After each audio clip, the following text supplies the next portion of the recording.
Parsha, both parshas, the main bulk of the topic is Tzara'at, which is the skin disease. And we start off with some sort of leftovers from last week's parsha about impurity, and we speak about after a woman and childbirth and the mitzvah of circumcision, the eighth day. But then the Torah leads into the topic of Tzara'at, which is commonly translated as leprosy. But as far as I know and understand, this is a mistranslation. And we'll get into that a little bit tonight about what Tzara'at is, what it isn't, and why translating as leprosy is a mistranslation, and I don't like using that translation. So, for the sake of tonight's discussion, I will not call it leprosy. I'm going to call it Tzara'at, which is a Hebrew term. I don't know of a good translation for it. And we'll see why. It's not really something that exists today, and therefore a term in our language was never developed for it. But be it as it may, if someone contracts this skin ailment, this tzara'at, we're told a very detailed process in how they diagnosed the tzara'at in the first place. And so what they're looking for, the color of the skin, the depth of the color, if there are hairs growing in that patch of skin, and how many hairs and what color the hairs are, and whether it's on the body or the head. There's a lot of detail. And if there's some suspicion of tzara'at, the kohen, the priest, has to come and check it.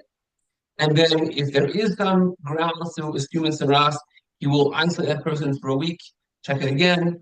And if it's deemed to be actual tzara'at, that person has to then be isolated entirely from the entire camp, outside the entire Jewish camp, alone, until the tzara'at subsides. And then the kohen comes and says, okay, you're pure. And then there's a process of how they purify themselves. And this is a very detailed and descriptive, almost read like a medical handbook for tzara'at. We then get into that tzara'at can also exist inside the human body, on a person's clothes, on their furniture, on their home. And all of these also have their specific diagnoses and what to be done with each one. The home has to be destroyed, that part of the house, the whole house, the clothing washed, and then to see whether the tzara'at remains there, if it grows and spreads. And these are a lot of details which I don't want to get into entirely today, because those details are kind of, not relevant for our discussion, the specifics right now. But if we read the Parsha, you get a good sense of how this works. And then the end of the Parsha of Metzorah deals with other impurities that a person can contract or others can contract, and what the consequences of those are. That's in a nutshell this Parsha. But I want to focus on this on a macro level, meta level, this idea of tzara'at, what it is, and why it's so fundamental and important. So we don't know in the Torah in a clear way what this is all about, why a person contracts tzara'at and why it makes it impure. Well, we know it's very unique. Most impurities in Judaism and in Torah are entirely non-physical, right? They're spiritual impurities. And so you come in contact, for example, with a corpse. And that's considered to be the sort of worst form of impurity, a dead body. Anyone in contact with a dead body or in the same shelter becomes impure and has to go through a purification process, which includes a red heifer. Now, you look at a person under a microscope, you don't sense anything different about them. You can't test their blood and see, oh, he's contracted or she's contracted an impurity. It's this spiritual ritual idea that God has told us. We don't understand it. We can't sense it in our own senses. We're told there's a certain impurity which you've contracted, and here's a process of how to purify yourself. And across the laws of ritual impurity, that's how it is. It's an immaterial, non-physical, metaphysical idea that we kind of told by Torah that this is how it works. We haven't developed a lens or a microscope to be able to detect these impurities. Perhaps part of the spiritual sensitivity? just sense it. But definitely is not something which our physical eyes can actually sense. That's kind of the whole thing. It's a spiritual ritual idea. So running is unique in that it has the manifestation on the material body, on the material clothing, or the houses.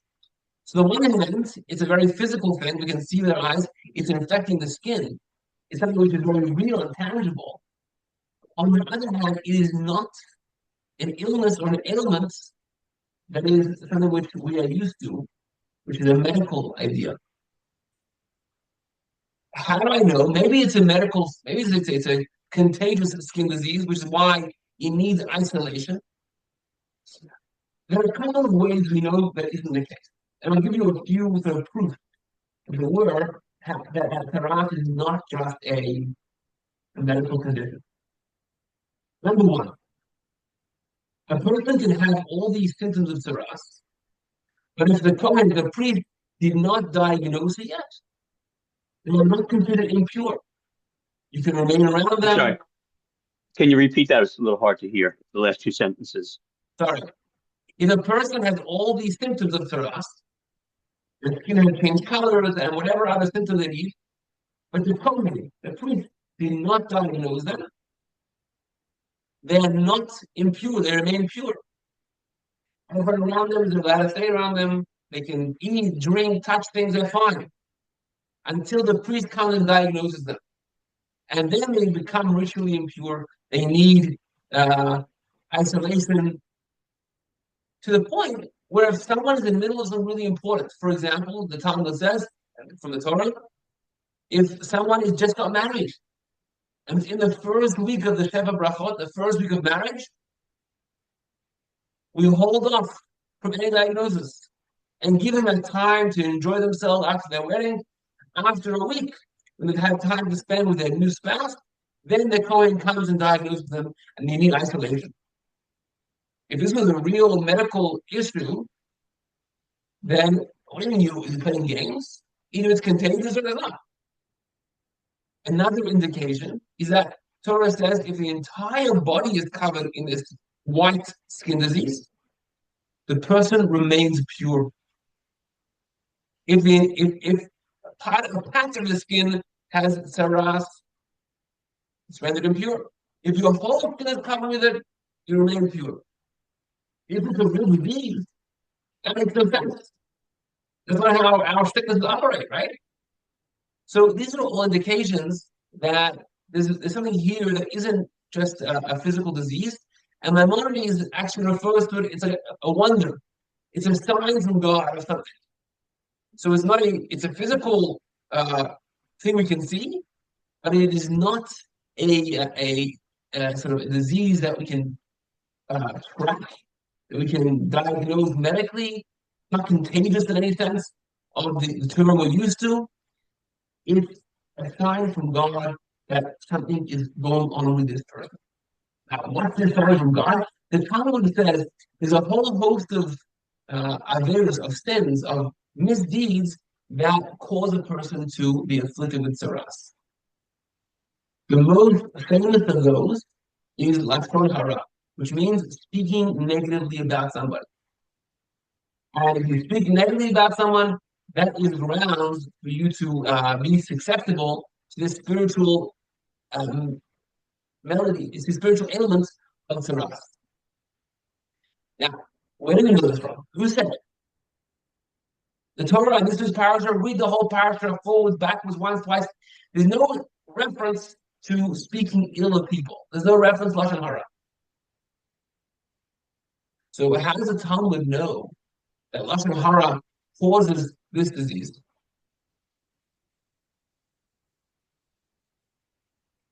So let's look at history. Who and where do we find someone suffering with Tzara'at in Tanakh, in the Torah? Moses' sister Miriam had it? Miriam had Tzara'at, that's right. When did Miriam contract Tzara'at? I forgot. When she spoke negatively about her brother. He says that her and Aaron was speaking about the woman he married. It's not clear what she said, whether he married a Cushite woman who wasn't from the Jewish camp, whether it was back that after he received the Torah Sinai, he never went back to his wife and almost neglected her because he had to always be available to God. And they were feeling bad for his wife that he neglected her. Something negative they said about Moshe. And God overheard, what that means, God heard obviously. And Miriam was afflicted with Tzara'at, to the extent that the whole Jewish camp stopped traveling for 7 days until Miriam recovered. So respect for Miriam, that everyone waited for her, but she contracted this disease right after, or the consequence of her speaking ill of Moshe. Great example. Where else do we find Tzara'at in Torah? Moses himself. This is a little, between the lines, but the Talmud and the Midrash shares something very interesting. When Moses was at the burning bush, and God approaches him to be the leader of the Jewish people to take them out of Egypt, Moses first refuses and says no. And him and God get into a dialogue for a week. God's campaigning, convincing him. And finally Moses says, but the Jews aren't going to believe me. And God tells Moshe, I will give you a couple of signs to prove to the Jewish people that you are legit, that you're real. And he tells Moshe to put his arm into his cloak, and he takes it out, and it is white with Tzara'at. And Moshe puts it back in, and his hand comes back clean. That God tells him, perform this little trick on the Jews, and you'll convince them. And then he stabs it into a snake, and pours it into blood. But the sign God tells him is his hand should go in. Simply, you read this, and it's a cute little trick that proves Moses is invested with divine power, a divine message and mission. Roughly, shares it up from the Midrash. You're breaking up. You're breaking up. What a random trick. Of all things, this is what God had to show him. He couldn't click his fingers and gold appear, maybe, or something else. And he says God was actually, in a subtle way, reprimanding Moses. He says, you don't think the Jews will believe you?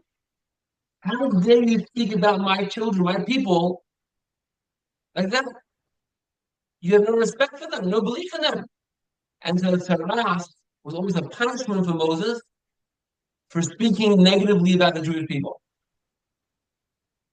So again, we have this indication that Tzara'at is a consequence, a punishment of sorts for speaking ill of people.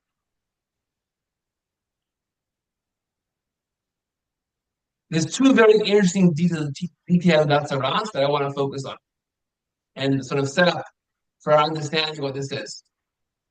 The first interesting detail is that it had the harshest consequence of any impurity. And I'll explain what that means. When a person becomes ritually impure, there's certain things they have to abstain from or refrain from. The smallest level of impurity, a person couldn't enter the temple, but was able to go for us. There were some more severe impurities where a person had to separate from the community and be outside the camp. But they can still hang out with other impure people. It was kind of like a designated spot for people who aren't pure. Tzara'at is the only impurity that a person has to be entirely removed and isolated from anybody on their own. God Yosef, they have to sit alone, which is a very difficult punishment. Isolation is a very challenging thing for people, obviously. Very severe. Sounds like when a parent gives a child a timeout and they have to go sit by themselves in the corner. Right, except it's not for a few minutes. This could be for days and weeks. Yeah. To compare it to today, it's like in prison, when someone misbehaves in prison and they have to go solitary confinement, right? It's a very, psychologically challenging. To the point it's contested today if it's even moral, because how do you do it to someone? How do you put someone in that state? It's demoralizing. It breaks you down. It's a very difficult thing to be isolated. Imagine this is without cell phones and Twitter and everything else. You're literally on your own with your own thoughts. So, for whatever reason, Saras is considered very severe, and it's treated very severely, very harshly. So that's one interesting detail. Another interesting detail is that its diagnosis had to be done by a priest, by a Kohen. Now, even the greatest rabbi who's proficient in these laws and colors of skin and knows them very well, has his certification and sees this person and is convinced this definitely is Tzara'at, his proclamation that Tzara'at is worth nothing. The person remains pure and continue going about their life until a Kohen comes. It could be an illiterate Kohen. It could be a child Kohen. Now the Kohen obviously do his research. If he's not, doesn't know, he'll ask the rabbi and say, "Hey, tell me what's going on here." The rabbi will tell the Kohen says, "Okay, I pronounce you have Tzara'at. I give the proclamation." Then and only then is the person deemed impure. So the Kohen plays a critical role in certifying the impurity, and then in reverse, in certifying the person's purity to return back home, back to the camp. Which is weird. As long as it's not a diagnosis of reality. Usually diagnosis is we're looking what's there, I'm telling you what's there already. So anyone can diagnose, right? ChatGPT can diagnose for you because it has all the information. Here, there's something almost like magical about this. We're not looking to see what is there already. We have to, where the announcement of Tzara'at is creating this reality, and only the Kohen can create this reality, diagnose it. So that's another interesting thing about why specifically a Kohen, what's the symbolism, significance of that? And Kohens are descendants of Aaron, Yes. descendants of Moses' brother. Descendants of Moses' brother, yes. Anyone from Aaron's dynasty is a Kohen. Today it's not so simple because we have people who are assumed Kohens, but there's no absolute clarity. But we can assume most people, we assume that whoever comes from a lineage of Kohen, we take their word for it. But once upon a time, it was much more, especially in temple time, the Kohen serving temple, it was their status was verified. Yeah. The third interesting detail I'll note here is if you look in this history, who got Tzara'at, we only find pretty important people. Those is very later history. King Uzziah, one of the Jewish kings, got Tzara'at. Perhaps King David contracted Tzara'at. But imagine if it's really a consequence of speaking ill about people, lashon hara. I mean, you'd imagine everyone has Tzara'at all the time. Right. We're all guilty of that, right? The Talmud says, one of the misdeeds, the averos, that almost everyone does almost every day is lashon hara, is speaking ill about people. That's a human nature. We judge people. We say things. I'm always so bad. Oh, I talk about people. I'm sharing. So why don't we all walk around with Tzara'at all over us? Why throughout history wasn't everyone getting Tzara'at, and it should be a very common thing. Instead, it seems like a very unique and very sparsely contracted disease or malady. So here's one idea of understanding Tzara'at and try to sort of resolve all those things in one big picture. But we'll back up a little bit. Lashon hara, speaking negatively about someone, seems to be kind of not so terrible. It doesn't hurt anybody. I didn't go and punch someone in the face. I didn't go steal from them. I didn't cheat them. I said something maybe about them I shouldn't have shared. I spread some gossip. I it seems almost innocent, and I didn't do anything terrible. And for that, I'm having the harshest form of consequence. But the truth is, we look at our history, personally Jewish history, and then often in practice, speaking negatively about people can have very grave consequences, very deep consequences. Let's look in just the early history of Jewish people in Genesis. Joseph spoke negatively about his brothers to his father. What happened? It led to the brothers selling him. It led to him going to Egypt, to all the Jews being enslaved in Egypt, because he attacked them. Then the next step of Jewish history, the Jews went to go from Egypt straight to Israel. The spies entered Israel, came back, and Torah said they spoke negatively about the land. They spread negative talk. And what was the consequence? Yeah. To your point, did Joseph's brothers contract Saras, and did the spies contract Saras? Not that I'm aware of. So that's to your point that yes, many of us are guilty of it. Yet we don't all get it. Yep. Correct. And again, let's take Jewish history back 40 years. A full generation of Jews weren't able to enter Israel because of this negative talk. So definitely we find that negative talk can have grave consequences. But even without it always being so extreme, what does negative talk? What does negative talk accomplish? It divides people. It creates division. It creates animosity. It creates people not getting along. And that's the antithesis of the ultimate Jewish value of unity, of harmony, of coexistence. And negative talk, it may be a tiny hole, but it opens a little prick.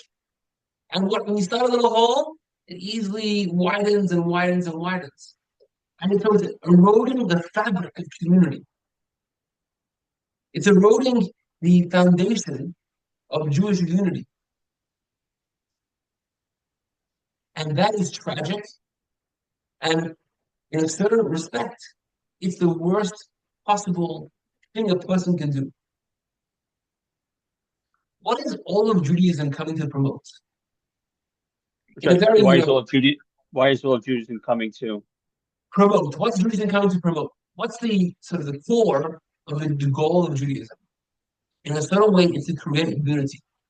It's to promote divine unity, to show how the world is all part of one divine, unified purpose. It's to promote unity between people, which allows God's presence to be sensed in this world. And so unity is at the core of everything Jewish. Every mitzvah is connecting an object with its purpose and mission, with its divine potential. It's bringing people together. It's shedding the layers that divide us and unleashing the sparks within us that connect. Does this apply for a Jew speaking against a Jew or a non-Jew or both? Particularly a Jew in the worst sense. It may also apply to non-Jew as well. But I think the classic sense is within their own community. But I think the same idea would definitely apply on a larger scale as well, on a more universal scale. Well, if a Jew is guilty of misspeaking regarding a non-Jew, can that Jew, Hashem deems so, be inflicted with Saras, or Saras doesn't apply if it's a Jew or a non-Jew? I don't know. I would imagine it could still apply, but I don't know. Good question. Too bad. I hope not. I mean, we have to be careful how we speak about everybody. That's the truth, right?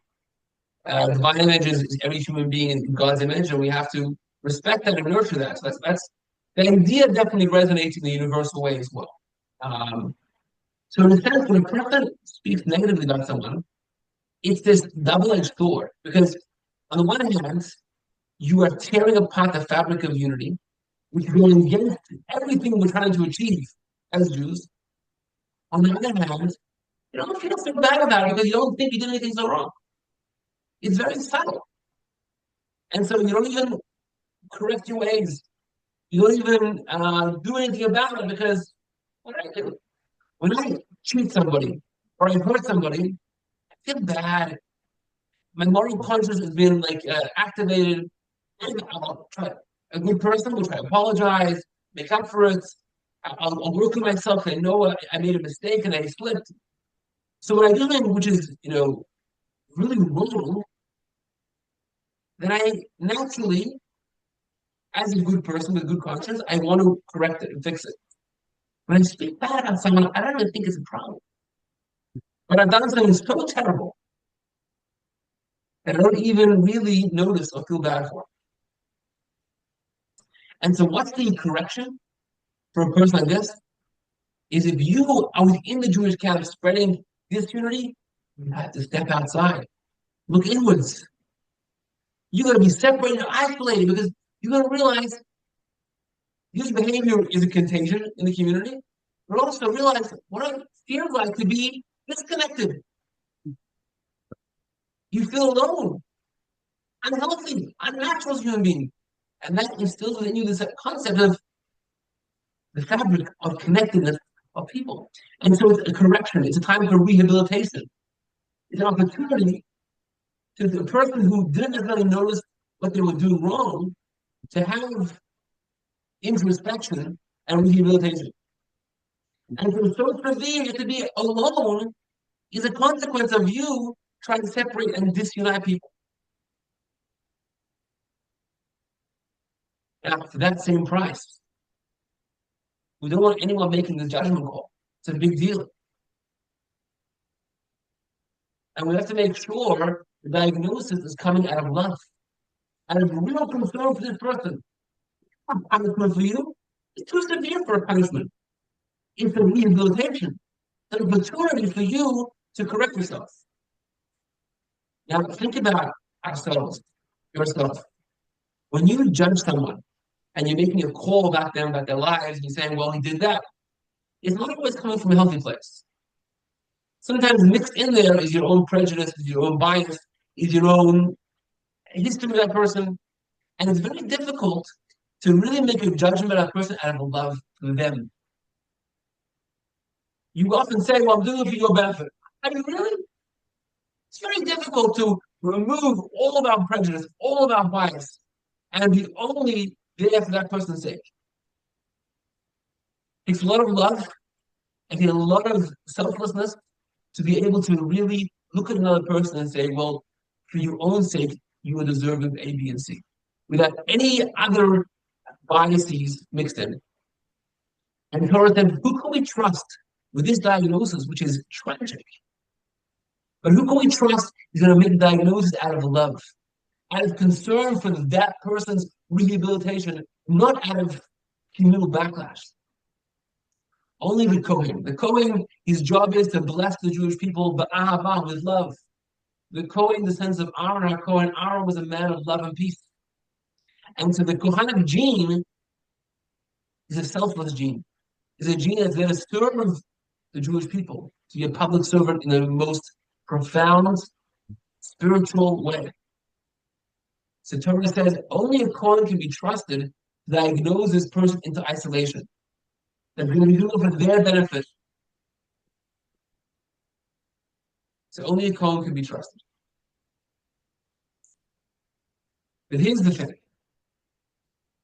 For most people, we are far from perfect, right? And the issues that we have are not so subtle that I misspoke about somebody, and we can look into ourselves and find real issues, real flaws, interpersonal flaws and spiritual flaws. So the horizontal level and also the vertical level, us and God. There's a lot going on that we have a lot of room for growth. And so almost this subtlety of speaking bad about people doesn't live with them. Because there's lots of subtle things that we all have to work on. And so if you look at Tzara'at, it's skin deep. It's surface level. It's an indication that you have nothing wrong besides a very surface level, subtle correction you need to make. But for those of us that have deeper issues, that go beneath the skin, beneath the surface, we're going to need to be like a little surface reminder. We're very aware of corrections we need to make. And let's start from the big things. And if we get to a place where all that's left is a subtle thing, and we may need a reminder from God, you have a last thing to work on. It's almost like when you have a wall that's a little dirty, you don't notice a speck of dust in it. It's a dirty wall, right? The more you clean it, you notice the smaller particles. And when it's totally sparkling white, tiny speck of dust will stand out unnoticed. So we have so much to work on that the sort of what Tzara'at is coming to address is almost like too miniature. Is we would like to work on, we're aware of, we have to get work. When we reach a point where we've worked on ourselves, bettered ourselves all the way through, and there's a subtle thing left, and I'm not noticing that I spoke badly about someone that's beyond, so I haven't paid attention to what is undoing in the fabric of society. That's when kind of God has a need to have Tzara'at, surface level illness. It reminds me, oh, there's something very surface level I'm missing. I have to correct. I have to isolate myself to work on that. And so this is a beautiful explanation from the first Chabad Rebbe, and he says Tzara'at only existed in the times of spiritual high of the Jewish people, temple times, or pre-temple. And only someone truly righteous can treat Tzara'at. Today, when there's sort of a spiritual darkness in the world, there's no Tzara'at. There's no sensitivity for subtlety. We're so much to work on until we get there. Doesn't mean that speaking bad about people is any less severe. But it means we have other things we have to also work on that are deeper within our psyche, within ourselves, that need attention. And so Tzara'at, if we look at it from this angle, this perspective, it shifts the whole concept. That it's not about, a certain disease that has to be isolated. There's a whole dynamic going on, a spiritual dynamic, where there's a certain unity of existence. And if we're not living in sync with that unity of existence, then okay, we're never living with it. We don't have to be human, right? We're not in sync. But someone who is in sync with the unity of existence, and they've made a little dent in it, a little blemish in that unity, so then they develop this little blemish that is a indication for them that there's some disharmony in their life. And the way it works is interesting. Yeah. The thought that came to mind was that by being lenient in inflicting tzara'at, it enables society to continue in non-righteous ways to steadily go down that path. And then it occurred to me, and I was thinking on those lines about Yerdan saying in these times when we're so far from righteous, we're levels down, that we can't even deal with Sarah's issues yet. And but I wonder how much of not inflicting the punishment helped us get to this place. So let's say, look at it differently. Let's not look at it as a punishment, but as a consequence. So it's not God saying, hey, I'm going to give it to this person, not give it to this person. It's a direct consequence that's sort of caused by your behavior. And you only sort of have that consequence when it's relevant.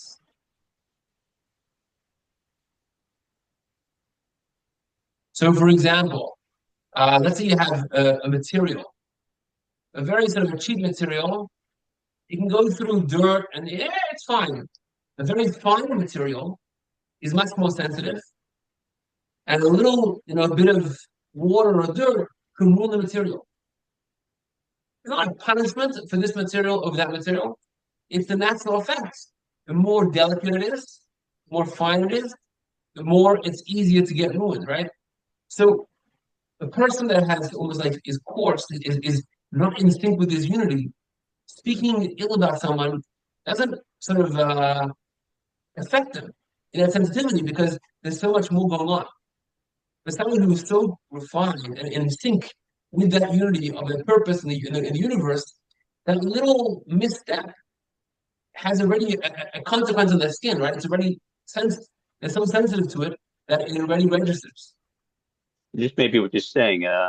Someone who is so insensitive to righteousness that sorrows on them would have no effect because they just, even with a priest sitting them and explaining to them, they just couldn't even comprehend it. So it would be perhaps a waste of time. And maybe what you're saying is therefore there are different approaches for a person like that in order to teach them righteousness. Yeah, that's another way of phrasing it, perhaps. Thank you. So Rita, I want to say, as we're talking about this, I want to tell you I am covered in white spots with hairs coming out from head to toe as I'm talking to you. They just keep coming out more and more. You're a very righteous person. And so perhaps Are you a Kohen? I'm not a Kohen. I'm not a Kohen, so you can remain pure. You can sit here. Darn. You're good. I'm going to finish with an interesting, one more interesting detail. There's a conflict in the verses, conflicting verses. One verse says that a person has Tzara'at, they should be brought to the Kohen for a checkup. Another verse says that a person has Tzara'at, the Kohen will go to them to check up on them. So the commentaries ask this question: is the person brought to the Kohen, or does the Kohen make a house visit, go to visit them, or outside the camp? Maybe he's already on the second step, but there's comes to check him. Does the Kohen go to visit them after the camp, or do they go to the Kohen? Who goes to who? This is a technicality, but it's something strange about the verses. They don't match up. So there's a few approaches. Like a simple approach says, well, the Kohen comes to the edge of the camp, and the person with Tzara'at goes to the border where they're allowed to go to. And so it's kind of a both make an approach. But it doesn't seem to like do justice to these verses. And I'm not getting into the whole thing here, but the Rebbe has a beautiful understanding here. And based on this sort of context we've given of Tzara'at being a consequence, of spiritual consequence, there's kind of different stages of a person who contracts Tzara'at.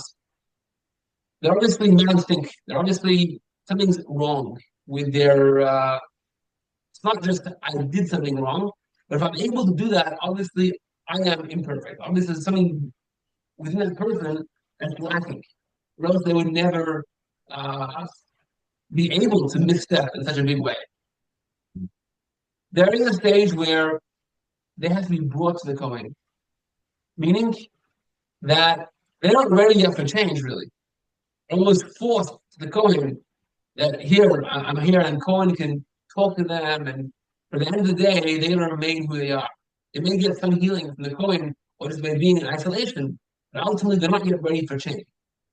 And then the Kohen coming to them indicates sort of in their own space where they are assimilating the ideas of the Kohen. They're understanding the Kohen's perspective, they've reached healing. And I think it's a very profound idea if we can apply this to our lives, right?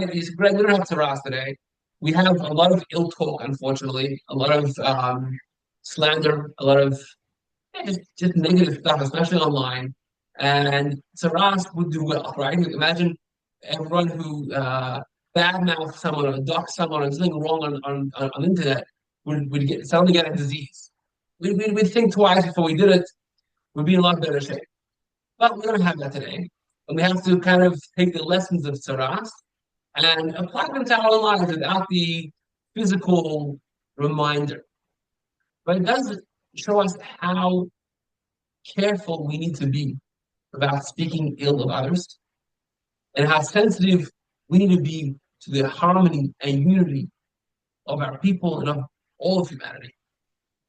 And the level of importance that Torah places on this societal harmony, that it's such a severe consequence for doing anything that can erode it.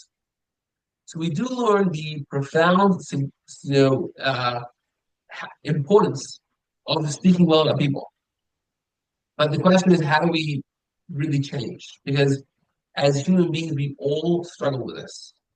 And I said before, the Talmud says one of the things that you can almost not escape from every single day is lashon hara, speaking in some degree negatively about someone.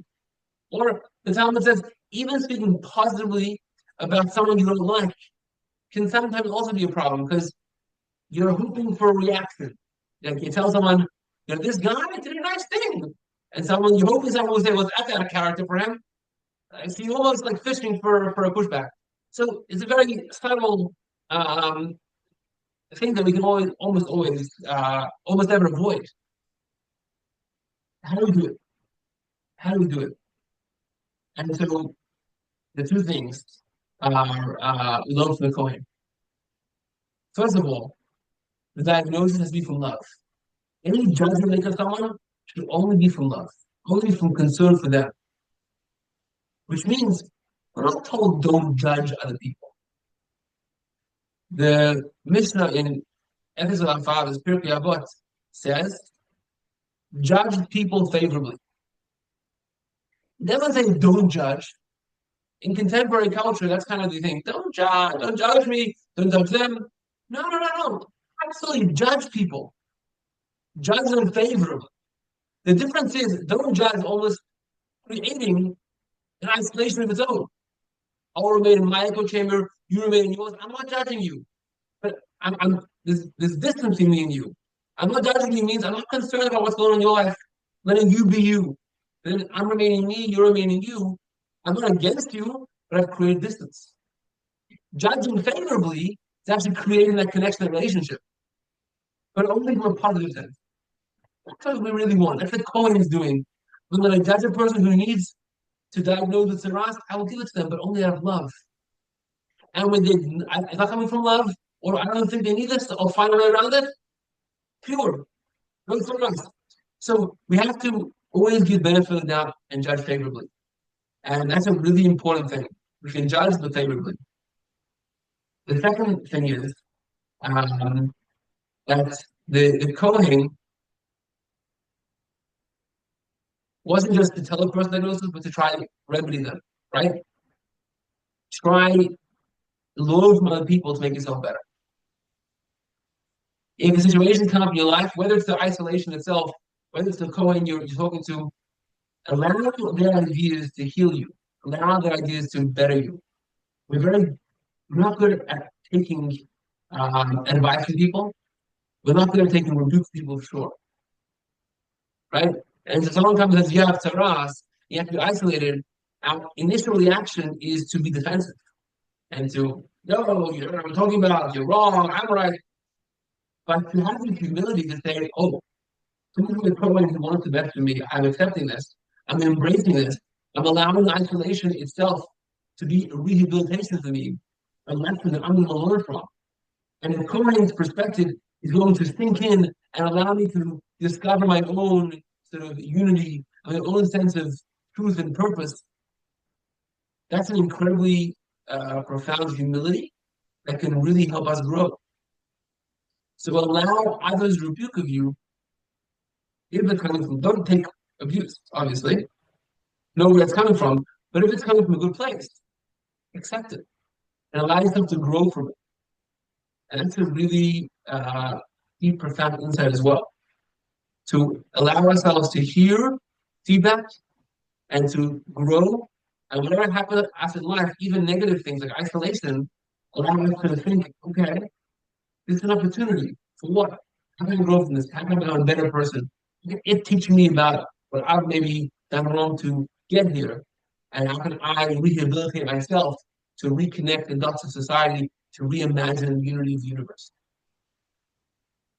So just to recap, there's this the deepest concept of Judaism is unity. Unity of the Jewish people, of the human race, unity of the entire universe, everything part of one God. And the in a subtle way, every aver we do, everything we do wrong is breaking apart that unity. In a very subtle way, what breaks it apart is lashon hara, negative talk, is distancing people from each other. And if someone who's holding on to sort of the spiritual level where the world is in sync, but that subtle thing is done wrong, he or she gets a subtle reminder with a skin disease. Most of us, we have much deeper reminders and much more profound things to correct. But the lesson for all of us is that we have to respect other people and to create a unified society. Everyone gets along, everyone can judge each other favorably, see the good in everyone, and create that really united fabric, which is a vessel for divine blessing. And if something goes wrong or we find ourselves maybe criticizing people, step back, maybe self-isolate, right? Step back and say, where's it coming from me? How do I correct this? And allow others' opinions to or feedback to help you correct yourself. And that's the idea of letting the Kohen, the priest, the person with a spiritual vision, um, allow them to communicate to you what is wrong and hear it and fix yourself and get better. But ultimately, the message is that we have to create a unity. Everyone getting along. That's the most important thing to Hashem. We say in the Amidah, in the last blessing of the Amidah, in Sim Shalom, we say, Barcheinu Avinu, bless us our Father, Kulanu Keosai, all of us together. The simple meaning is God, bless all of us. There's a Hasidic reading that says, put the comma there. Barcheinu Avinu, bless us our Father. Why? Because Kulanu Keecha, because we're all as one. In other words, the unity is in itself a vessel for divine blessing. And the Jewish people, we need this now more than ever. There's a lot of fracture, a lot of divide, and we have to remember that we can have different opinions. That's okay. Only we respect the deep connection we have, and don't say anything bad about each other, even if we disagree. We allow our disagreements to be policy issues, to be on the issues themselves, and not descend into personal attacks, disrespecting other people. There's no gain in that. Only tear them apart further and further to not find any common ground to work together. I have two questions. Sure. One is having to do with what you were just saying, and one is the people in the Torah who have gotten Sarah, Moses, Miriam, possibly David. I think you said King Hosea. Hosea, and he was the king in Samaria. He was the 10th king, I think, in the Davidic dynasty. In the Northern Kingdom. In the Southern Kingdom. Why did he get Cyrus?